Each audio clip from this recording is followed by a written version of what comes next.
थे। और अंग्रेज भी पता क्यों आए थे? बहुत पते की बात है जो आज तक आप लोगों ने सुनी नहीं। मैंने कल ही हिस्ट्री के अंदर वो बात पढ़ी। इंडिया के अंदर ब्रिटिश क्यों आए थे? What's reason? किसी और मुल्क में नहीं गए, लेकिन इंडिया में क्यों आए वो?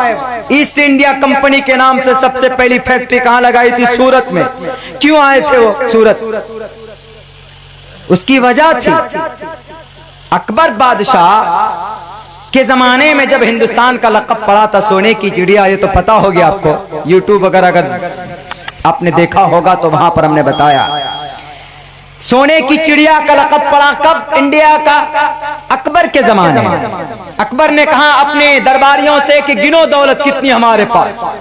आज जो लोग इल्जाम लगाते हैं कि मुगल लोगों ने, मुगल बादशाहों ने हिंदुस्तान को खोखला किया है, हम तो साफ कहते हैं, बिल्कुल बबांगे दुहल कहते हैं, चैलेंज है बेटो, आ जाओ मैदान में। जितने भी लोग हो, जितने भी दिन से 70 साल से जो हुकूमत हो रही है मुल्क हिंदुस्तान में, आप ही लोगों के हाथ में है। 70 साल की जीडीपी मिला लो और मुस्लिम इंपेयर की जीडीपी मिला लो।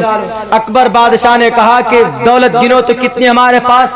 1 महीने तक दौलत गिनी गई, नहीं गिन पाए लोग। 1 महीने तक अकबर के जमाने में। उस वक्त यूनाइटेड नेशन जो था उस वक्त का, उन्होंने कहा कि हिंदुस्तान का नाम को एक प्यारा नाम दिया जाए, सोने की चिड़िया, यानी इतनी दौलत है कि गिन न पाए।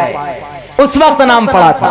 जब ये बात फैली मैसेज के जरिए यूरोप में, तो उन्होंने कहा ब्रिटिश गवर्नमेंट के पास, उन्होंने कहा अच्छा इतनी दौलत है कोहिनूर इंडिया में और दौलत इतनी, चलो कुछ करते हैं। अंग्रेज तो रहे हमेशा स्कीम बनाने में, प्लानिंग तैयार करने में।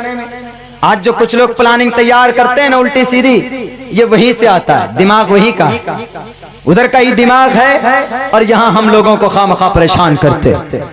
और आए उन्होंने ईस्ट इंडिया कंपनी के नाम से एग्रीमेंट बना को थोड़ी सी जगह ली, बढ़ते बढ़ते बढ़ते बढ़ते बहुत दूर तक चले गए। मुकाबला किया अली वर्दी खान ने सिराजुद्दौला साहब के नाना मोहतरम, उन्होंने हेडक्वार्टर को तोड़ा बंगाल में। उसके बाद अली वर्दी खान ने मुकाबला किया, नवाब सिराजुद्दौला ने मुकाबला किया, बक्सर के अंदर मुकाबला लड़ाई हुई। उसके बाद आखिर के अंदर जबरदस्त तरीके पर ये टीपू सुल्तान हैदर अली ने मुकाबला किया।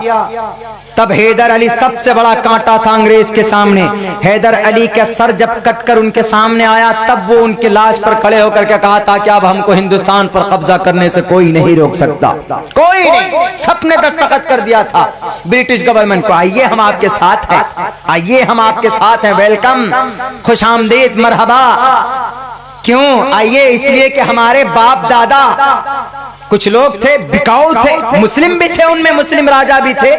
राजा थे, महाराजा नहीं, मुस्लिम राजा। राजा अलग होता, महाराजा अलग होता। राजा सीएम को आप कह सकते हैं, महाराजा पीएम को आप कह सकते हैं। प्रधानमंत्री को महाराजा बोलते थे पहले और सीएम को राजा बोलते थे पहले। तो कब्जा करते करते असल में ये जो सोने की चिड़िया का लक़ब पड़ा था, उन्होंने सोचा अरे बड़ी दौलत है, चलो लूटने के लिए। वही जब ब्रिटिश आ गई, 200 साल तक का कब्जा उनका यहां पर रहा, तो आहिस्ते आहिस्ते टोटल दौलत को कोहिनूर कौन लेके गया? अंग्रेज लोग लेके गए। ऐसा हीरा पूरी दुनिया के अंदर नहीं था, सिर्फ मुल्क हिंदुस्तान में था, लेके चला गया। उस वक्त जब अंग्रेज आया था, उस वक्त की रिपोर्ट में लिखी गई थी बात कि हिंदुस्तान की जीडीपी उस वक्त 27% थी और अभी की जीडीपी हिंदुस्तान की 4%। 4%। हमने तो अपने नोट भी जमा कर दिए, हम तो भूखे लाइन पर लगे रहे कि जीडीपी बढ़े, लेकिन क्या पता कि भिखारी लोग भी कुछ होते हैं जो हमारे पैसों से 3-3, 10-10 लाख रुपए के सूट पहनकर घूमते हैं। हम अपने पैसे जमा करते हैं, हमारा हिंदुस्तान तरक्की करे, इंटेलिजेंस मजबूत हो, कश्मीर की बॉर्डर को हम मजबूत करें, कम बखत नालायक पाकिस्तान से घुसपैठ ना आए हमारे मुल्क में हमला करने। हम तो ये चाहते हैं। आज भी हमको अगर अपना पेट काट कर एक रोटी बचा करके अगर पैसा जमा करने की जरूरत पड़े तो हम देने के लिए तैयार हैं अपने मुल्क के लिए। ये वफादारी हमारे खून के अंदर आज भी है, हम गद्दार नहीं है जना। तो तब ब्रिटिश आया यहाँ पे कि अरे सोने की चिड़िया, चलो लूटते हैं। आकर के 200 साल के अंदर जो खोखला किया है हिंदुस्तान को, जब वो यहां से गया तो उस वक्त की जीडीपी तकरीबन 5% थी। थोड़ा बहुत आजादी के बाद स्ट्रगल करते करते 8% तक पहुंचा। अब 8% से घटकर 4 पे आ गया। बांग्लादेश की जीडीपी कितनी है? 8%। हिंदुस्तान की जीडीपी कितनी है? 4%। डूब मरने की बात। इतना बड़ा देश, इतनी बड़ी आबादी के अंदर ये चीज हो रही। इल्जाम किन पर? मुस्लिम इंपेरर पर। इस्लाम किन पर? मुस्लिम बादशाह पर। तो बहरकैफ हिंदुस्तान का ये थोड़ी सूरत हाल आपके सामने